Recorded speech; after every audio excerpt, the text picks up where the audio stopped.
Aí. Muito bem, galera. Na semana passada nós iniciamos um pouco do nosso conteúdo.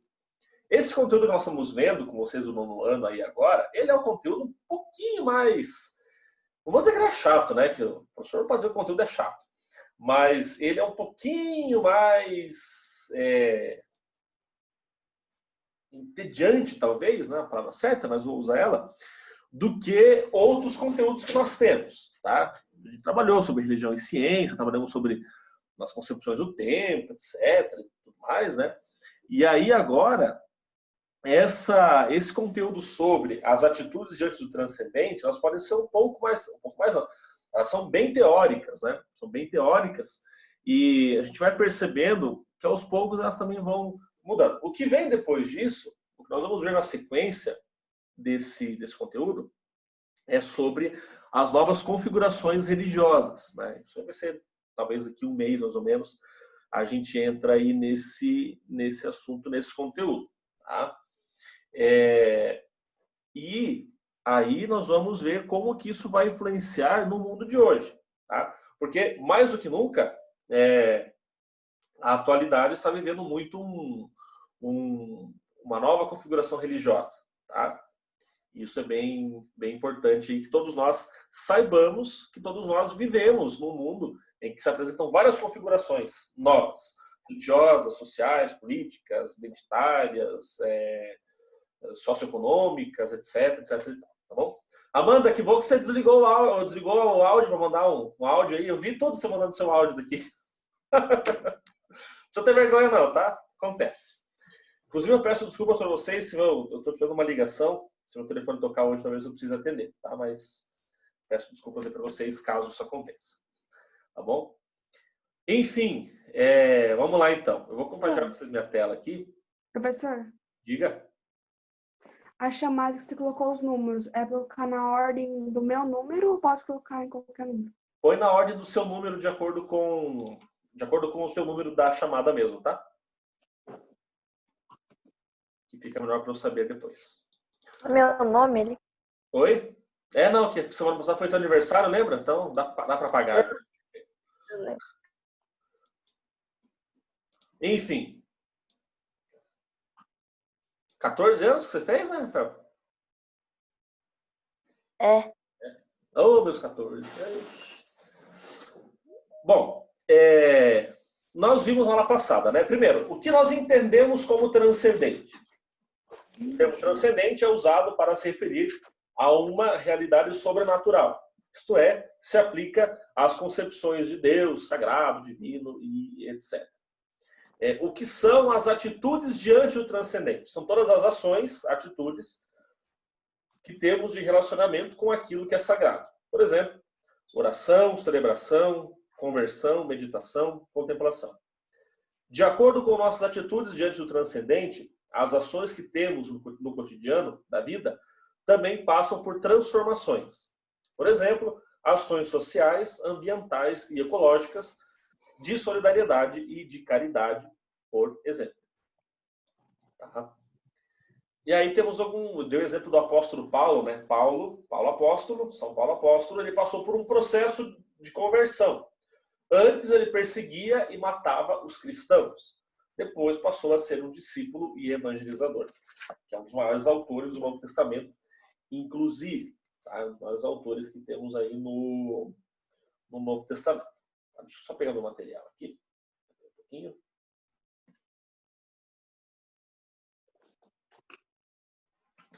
Deixa eu colocar aqui. Isso. Então, nós vamos ver hoje aqui algumas outras ideias, né, de atitude diante do transcendente. Vamos colocar aqui, então. Então, hoje é dia 14 de agosto de 2020. Olha só, que beleza. Dizem sempre que o mês de agosto é o mais demorado do ano, mas eu tô achando bem diferente esse ano. Tô achando que passando bem rápido esse mês. É o melhor mês que existe, professor. Por quê?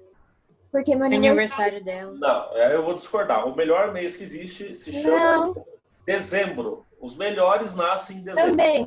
Beleza. Isso aí, professor. Dezembro, Melhor janeiro e mês de agosto. Não, dezembro. março é muito melhor. Dezembro. Março é Não, muito melhor. dezembro é o melhor. Março. Dezembro, janeiro e agosto. Dezembro é o último do Março. ano. O Dezembro, último do né? ano. Dezembro. Eu sou lá do dia 20 de dezembro. Então, se alguém quiser me dar presente aí no final do ano, antes das aulas acabar, fica aí a dica, tá? Na última aula do ano pode me levar um presente. Enfim. Bom, vamos lá então. Então, continuação sobre as atitudes diante do transcendente. Nós tínhamos uma atividade hoje lá no Classroom, né? Para ser feita. Quem fez, parabéns. E quem não fez, faça, por favor. Hoje eu não vou passar nenhuma tarefa, né? E, enfim. Ô, Manuela, você está me deixando com fome comendo aí. Tô vendo. Eu tô com meu biscoito aqui. Tá? Entre uma aula e outra, eu tenho que pegar uma bolacha para comer aqui, porque senão a gente morre de fome. Mas, enfim. Pessoal, as tradições religiosas... Pode continuar comendo, não ficar com vergonha. As tradições religiosas, de forma geral, né, todas elas têm um valioso ensinamento, tá, para todas as pessoas. E aí, geralmente, esses ensinamentos aqui não falam só de doutrina, tá? Falam de práticas. Oração, meditação, contemplação, etc. Essas práticas, elas ajudam as pessoas a evoluírem, né? Fazerem progresso, assim, terem um progresso enquanto seres humanos. Mudarem as suas atitudes de vida aí. Tá? Então, para nós iniciarmos a aula de hoje, é importante gravar isso daqui. Opa! As tradições religiosas têm valiosos ensinamentos que auxiliam o desenvolvimento integral e espiritual dos indivíduos. Nós vamos ver 2 desses ensinamentos hoje, tá? Que são a meditação e a contemplação. São exemplos disso, né? São 2 dessas riquezas presentes nas religiões. E sua prática pode variar de tradição para tradição. Porque é o seguinte, a gente vê aqui, ó, deixa eu aumentar a tela um pouquinho. A gente vê, por exemplo, a questão aqui da meditação e contemplação. O que a gente imagina? Quando eu falo assim, meditação ou contemplação, o que vem na cabeça de vocês? Nada. Fica aquele ar assim, aquele silêncio, né? Aquela nuvem nebulosa, assim, fica aquele olhar obnubilado dos alunos. Não. Manuela se racha de rir, nossa. O que acontece é o seguinte, quando a gente fala de meditação e contemplação, muitas pessoas associam isso a religiões orientais. Ah, meditação é coisa de monge budista, é coisa lá da China, é coisa, né? Você ficar lá naquela posição, assim, meditando, né? De certa forma, está correto. Isso também acontece. Porém, há que se levar em conta que também, na questão da meditação, da contemplação, é um vocabulário também usado com as religiões ocidentais. Tá? No caso aqui do Ocidente. E aí a gente pode inverter isso daqui para uma outra expressão, que seria oração pessoal, espiritualidade, vida interior, etc. Né? Então vamos lá. Primeiro com a meditação. Por que estamos vendo isso? Porque são atitudes que nós temos diante do transcendente. Se nós não temos, né, outras pessoas têm. Nathalie, você ergueu a mão? Quer fazer alguma pergunta? Ergui. Diga. Não, é que eu queria falar, porque mais pro começo da quarentena eu tava vendo um negócio sobre meditação do hinduísmo, né? Uhum. Que tem negócio de chakra, assim, eu achei bem interessante, eu tava vendo isso. Exatamente. O hinduísmo é uma religião que tem bem isso dos chakras, né? E algumas outras também têm. O chakra não é o jutsu lá do Naruto, tá? Não é... eu achei, eu não sabia que existia negócio de chakra do Naruto. A pessoa escuta lá, o chakra, não sei do que, pensa que eu não sei fazer aquilo lá, tá? Nunca assisti Naruto, nunca gostei. Pensa que é o jutsu do Naruto lá, não é nada a ver. O chakra é uma expressão, aí sim uma expressão oriental, tá? A gente não vê essa expressão nas religiões ocidentais, é uma expressão relacionada com a energia corporal, um mapa corporal, assim por diante. Nas religiões orientais, inclusive, algumas delas, há muito presente, e aí isso veio para o Ocidente depois também, né? Vocês devem conhecer, se já não fizeram, a prática da acupuntura. Já ouviram falar? Acupuntura? Pega a agulha, põe lá. Eu já fiz acupuntura auricular, que é uma na orelha, né?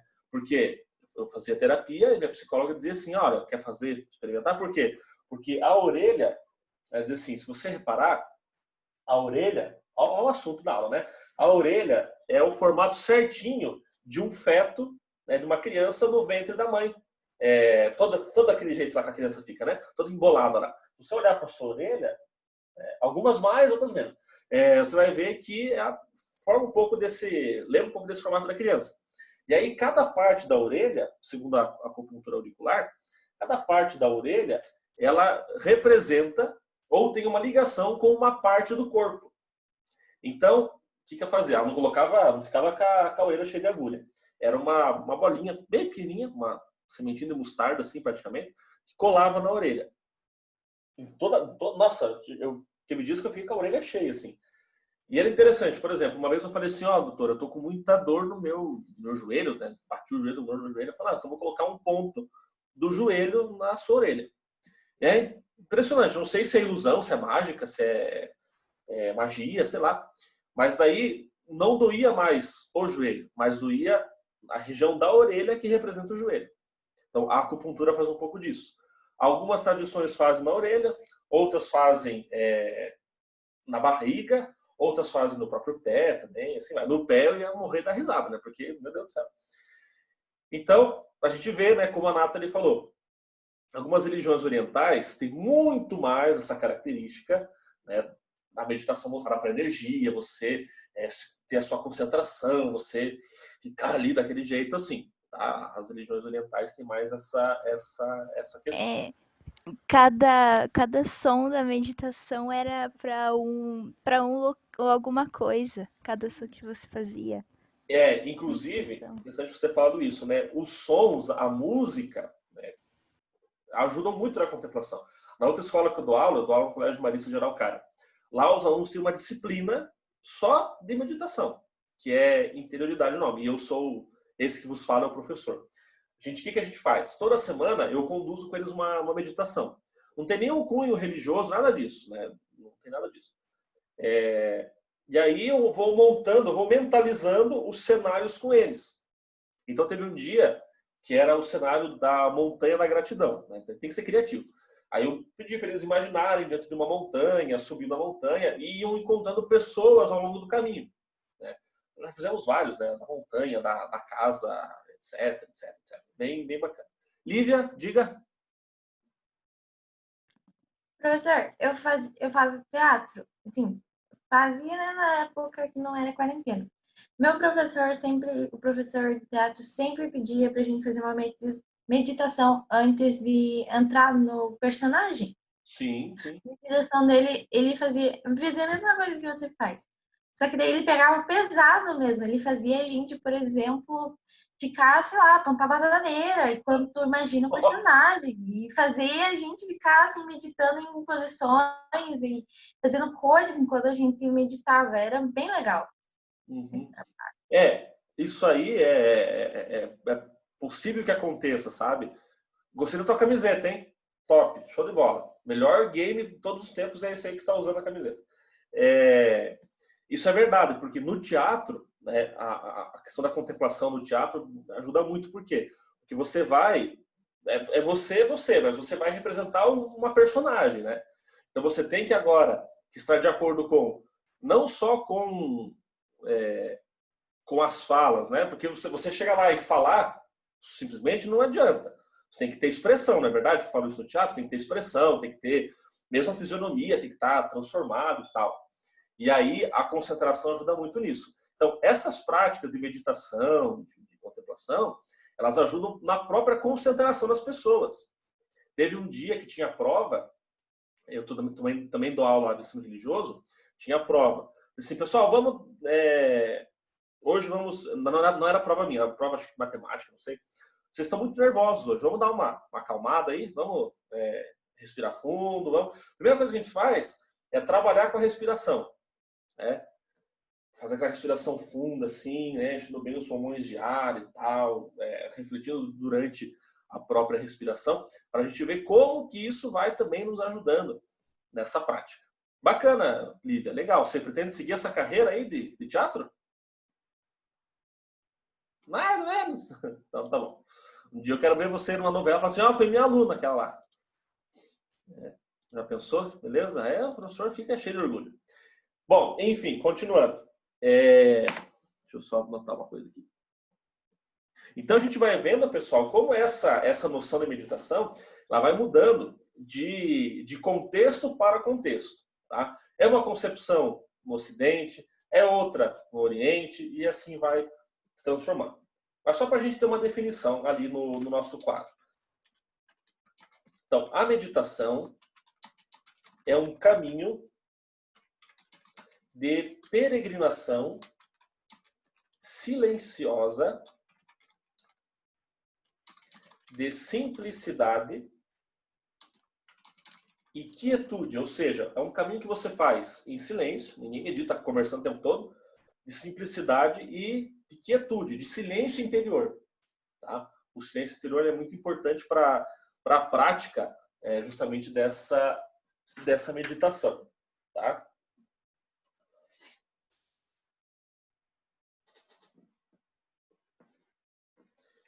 Deve existir, meu Deus do céu, existir um silêncio exterior e interior. Então, você tem, para fazer uma meditação, por exemplo, né, você tem que ter um silêncio externo, né, você não pode fazer no meio da rua. Vai lá no meio, vai lá no terminal da fazenda, lá no meio do terminal, né? Cheio de ônibus passando o tempo todo. Vai fazer uma meditação lá no meio. Você tem que ser muito bom para conseguir fazer. Não duvido que alguém consiga, né? Eu já não conseguiria. Aí você tem que ter um silêncio exterior e tem que ter um silêncio interior. Vocês podem notar, e comigo acontece isso. Quando eu vou fazer algum exercício assim de meditação, uma coisa desse tipo, eu fico reparando na própria atitude que eu também tenho. Espera só um pouquinho, já concluo. Espera aí. Deixa eu só colocar o meu fone aqui.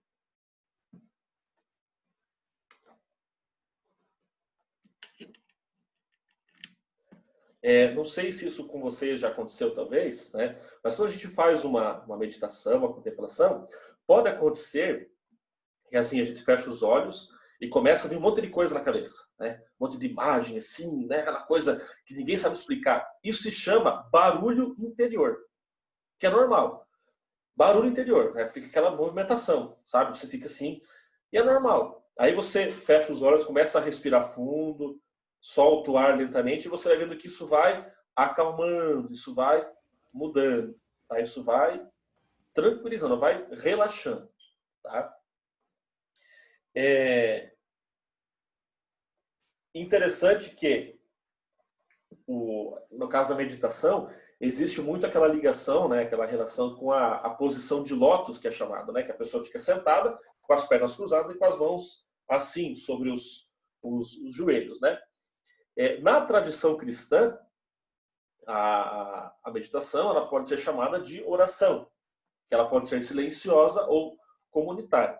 Eu lembro que quando eu estava no meu tempo de seminário, que eu fui para o seminário um tempo, nós tínhamos todos os dias um tempo de meditação, um tempo chamado de deserto, né, que é de oração pessoal.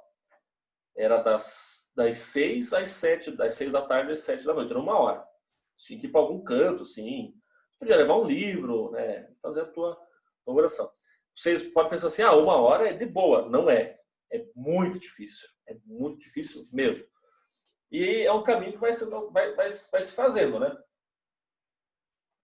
Aos poucos ele pode ser aperfeiçoado, como aos poucos ele também pode ser precisando de um pouco mais de atenção para ele ser melhorado cada vez mais também. Tá?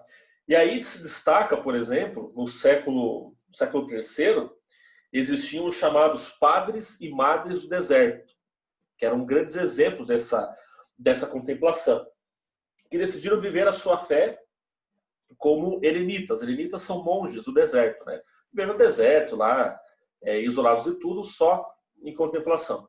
Há não é categoria o nome certo, mas há uma congregação, né? Uma congregação o nome certo, né?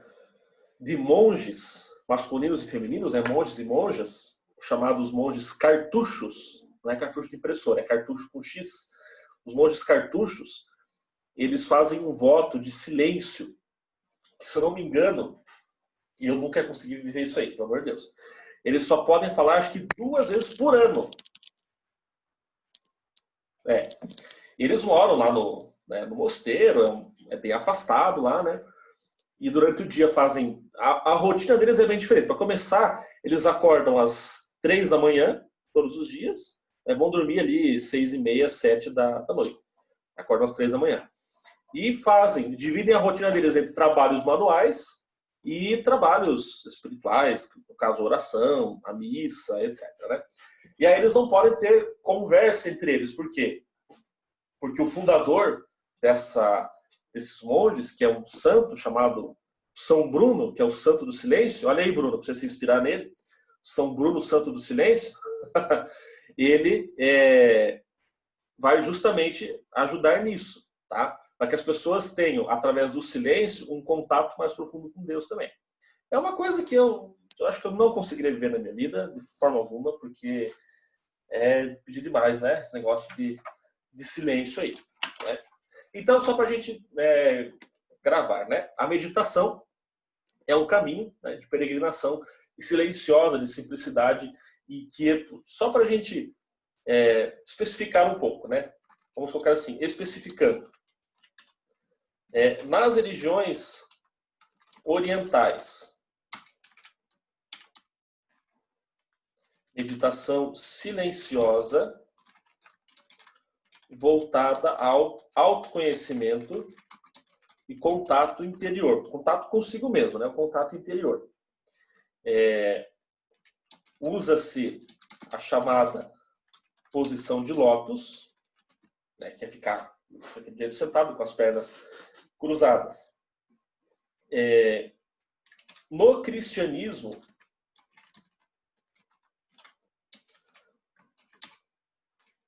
oração pessoal ou comunitária e a espiritualidade. Por exemplo, monges e monjas que se dedicam a uma vida de silêncio, oração e meditação. Eu lembro que uma vez eu fui no mosteiro uma vez, né? E aí era silêncio assim o tempo todo, né? Só podia falar durante a missa lá, que tinha que responder as coisas da missa, né? As palavras da missa. E aí era aniversário de um dos monges, né? Aí eu, besta, pensei, vai ter uma festa, não vai ter bolo, né? E que nada. Fizeram...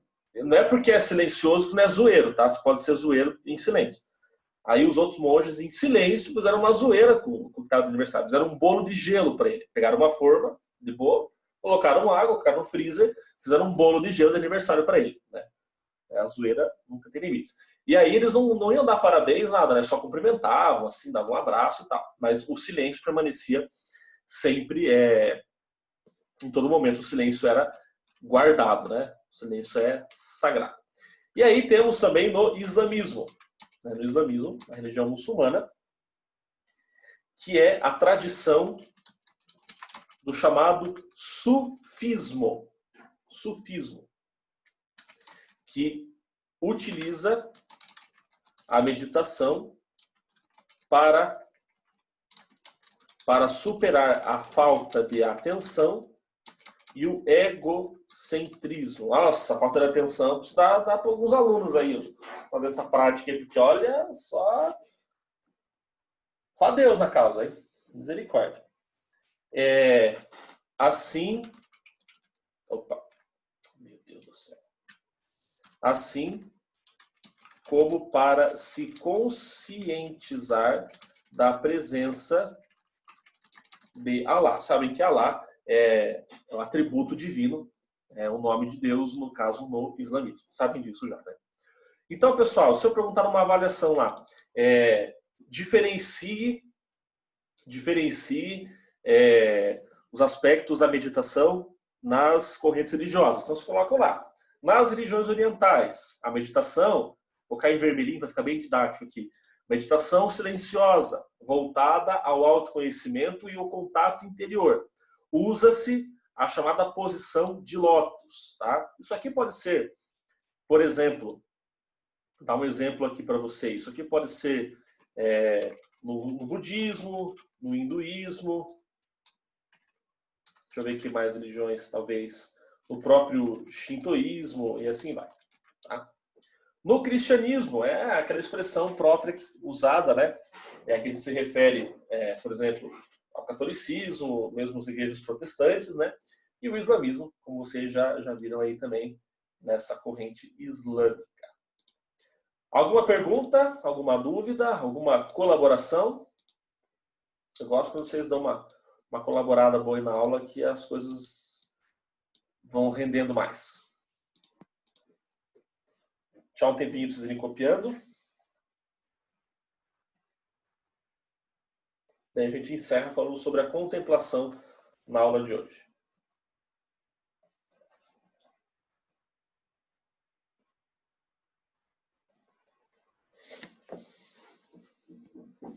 E aí, vão sextar hoje ou não dá? Ou nem vão? Vamos jogar, Não professor. pode? Jogar? Jogar o quê? Brawlhalla. Jogar Brawlhalla e Among Us. Inteira aí, a Tem tarde janta. inteira. Mano, o que vocês estão me copiando jogando Brawlhalla? Não vale, Esse eu não mano. conheço. Esse eu não conheço. Vem jogar com a gente. Miguel, Vem jogar com a joga com gente. nós, já falei pra você jogar com nós. Sai fora. Vem destruir a gente. Esse aí eu não conheço. É tipo um Mortal Kombat, só que mais leve. Ô, professor, Mortal e Among Us, Kombat. professor? Sem nada. Eu falo... Mais leve? só que sem sangue, Among Us, já sem ouviu falar, nada. professor? Não é mais leve, é tipo assim, é como se fosse um Mortal Kombat cartoon, tipo, sem sangue, É sem um nada. Smash Ah, Bros. tá esse- Bonequinho. Paraguai. Não tem graça. É um Smash Bros. Paraguai. Mas não tem graça. É engraçado. Não tem graça mesmo, Ele é o Miguel que bom gosta de jogo. jogar, professor. Miguel É, ficou então. top Eu 1 jogo do mundo Brawlhalla inteiro. há 4 anos. Eu Ó, amo a paixão. o legal do Mortal Kombat é justamente o sangue, né? O fatality ali. Brutalidade. É. Porque eu Senhor. jogo mais Brawlhalla há 4 anos, porque o legal dele é ficar fazendo combo. Eu lembro que eu tinha, quando eu tinha meu Super Nintendo, faz tempo, eu tinha a fita. Nossa senhora, nossa, me um velho agora. Eu tinha a fita do Mortal Kombat 1, Super Nintendo. No Mortal Kombat 1 não tinha sangue, porque era muito forte, né? Porque pipipi, papapó, mimimi, blá blá blá blá. Tá. E aí eles trocaram, ficou muito ridículo, trocaram o sangue por suor. Então você ia lá fazer o Fatality, né? Você ia fazer o Fatality do Scorpion e do Sub-Zero. Fazer o Sub-Zero arrancava a cabeça com a espinha da pessoa, não saía sangue, saía suor só. Né? Tipo, era muito nada a ver aquilo lá. Aí depois, a Midway lá e as outras empresas começaram a colocar mais o sangue nos negócios lá. Mas é um jogo que eu mais joguei na minha infância, eu acho que foi Mortal Kombat. 1, 2, 3, Trilogy, o 4, Shaolin Monks, Deadly Alliance, Deception, Armageddon, e agora jogando o 10 e o 11 no Play. Ô, louco. Professor, eu comprei Mortal Kombat 11 Aí quando sim. eu vi na pré-venda, né? Aí na hora que eu postei no Instagram que eu comprei na pré-venda, o Miguel já veio atrás de mim pedindo minha conta, né? Nossa, você vê, né? Nossa, Miguel. meu Deus do céu. Interesseiro. Olha o interesseiro aí, ó. Interesseira. Ah, não podia perder, né, mano? Uma hora a gente combina de jogar uma partida junto e vou destruir vocês. A história do Mortal Kombat é muito longa, professor. Eu joguei a história, eu zerei a história do 10 e do 11, nossa, A que história história da é história. legal. Ela é muito doida. Eu não gosto de jogar com o Kotal Kahn lá, que aquele cara não serve pra nada. Pô, né, ele é mó chato, cara. É muito, Só serviu pra atrapalhar na história também, porque... muito devagar, muito mole. Enfim. Pessoal, só pra gente encerrar aqui então. Eu vou deixar a questão da contemplação para a aula que vem. A gente começa a aula que vem falando sobre a contemplação. Tá? Mas vocês vão percebendo que ela vai ser uma extensão da meditação praticamente. Tá? A contemplação aqui. Tá bom? Enquanto vocês vão copiando, deixa eu chamar os nomes aqui, se os que eu anotei que estão presentes. Amanda Salles, Amanda Rosa, Ana Luísa, Anthony, Arthur, Brian, Brenda, Bruno, Camille, Diogo, Heloíse, Evelyn, Gabriel, Matheus, Gustavo Henrique, João Paulo, João Vitor, Lívia, Lucas, Luísa, Manuela, Miguel, Nathalie, Pedro, Rafael, Stella e Vitor. Falta alguém que eu não chamei? Não? Sim? Talvez? Então, todos esses aí, né? Beleza. Não se esqueçam depois de responder a chamada de vocês lá no Classroom também. Mas fazer o quê? Já que agora estamos na quarentena, o jeito é partir para os games, né? O professor Thiago é bem de videogame, né? Eu estava conversando sobre os jogos com ele esses dias. Olha, ele tem uns 10 videogames na casa dele. Eu estava conversando com ele sobre o jogo esses dias. Fica aparecendo no fundo Professor, da aula. Diga. Eu tenho Nintendo Wii, Nintendo DS, Nintendo Switch, PS3, PS4, PS Vita, aí o PC que eu jogo mais também, e acho que só. Não pode. Só! Pode. Só! Nossa, gostei de tudo aqui. Professor, eu tenho um Xbox 360 e um celular. Gostou? Gostei. Legal. Eu tenho um notebook Eu só tenho um de 1953. Não tenho mais nada. Eu tenho um Nintendo Wii e um PS4, mas era pra eu estar com o meu Nintendo 64 mais ou menos. Eu tenho Play 4 hoje, né? Mas eu já tive o Play 2, tive o Play 1, tive o Super Nintendo e tive não sei se vocês já ouviram falar, era o videogame mais top de todos os tempos, chamado Dynavision. Nossa. Eu tinha uma fita que tinha 9.000 jogos. Do 1 até o 9 era diferente. Do 10 até o 9.000 era tudo igual. É, bem assim mesmo. Pessoal, então semana que vem a gente continua, tá? Quem não postou sua atividade ainda, poste lá, por favor, tá?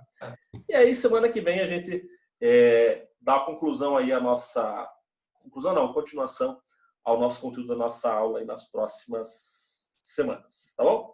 E aí a gente combina um dia pra gente jogar um play todos juntos aí. Jogar um futebol, talvez. Eu jogo mais o peso. Eu tenho o peso de FIFA, mais o Jogar Minecraft, professor. Minecraft. Eu tô aprendendo a mexer agora no Minecraft, porque a minha autoescola que eu dou aula, eles fazem um projeto, usam o Minecraft nos trabalhos com os alunos, sabe? Aí teve um trabalho de ciências, que os alunos tinham que reconstruir a horta do colégio, fazendo a horta no Minecraft. Eles fizeram a horta no Minecraft. Que massa! A escola que eu também, fui estudar, o Minecraft, em época de quarentena, eles lançaram o modo de educação. Tá em quase... Sim! Isso mesmo. E a horta que tem lá agora é igualzinha ao que eles fizeram. Claro, não é quadrada, né? Mas ela é igualzinha ao que tem lá no Minecraft. Daí teve uma formação para os professores lá. Eu participei, óbvio, né? Eu nunca tinha jogado Minecraft na minha vida. Nunca tinha entrado naquele negócio. Aí eu não sei o que eu fiz lá, que eu construí tipo uma casa, mas eu taquei fogo nela depois. Meu Deus! Normal, acontece com todo mundo. Todo mundo já explodiu a casa sem querer. Todo mundo já explodiu a casa sem querer, né? Aí minha namorada, quando vem aqui na minha casa, ela só joga um jogo. Ela faz arquitetura, né? Acho que é jogo de arquiteto. Ela só joga The Sims. O tempo todo. Também Nossa, cara, não consigo me divertir com isso aí. Eu também não, né? Um dia eu entrei lá no... Eu gosto de colocar fogo no fogão. Entrei lá na casa, construí um dia lá, vendi tudo que tinha na casa e acabei com tudo. Que dó, né? Pessoal, então encerramos por aqui, beleza? Bom final de semana a todos. Fiquem em casa, se cuidem. Até sexta que vem, se Deus quiser. Não se esqueçam de responder a chamada no Classroom, por favor. E a gente se encontra na próxima aula. E dá-lhe furacão. Valeu, até mais. Dale. Tchau. Tchau, valeu.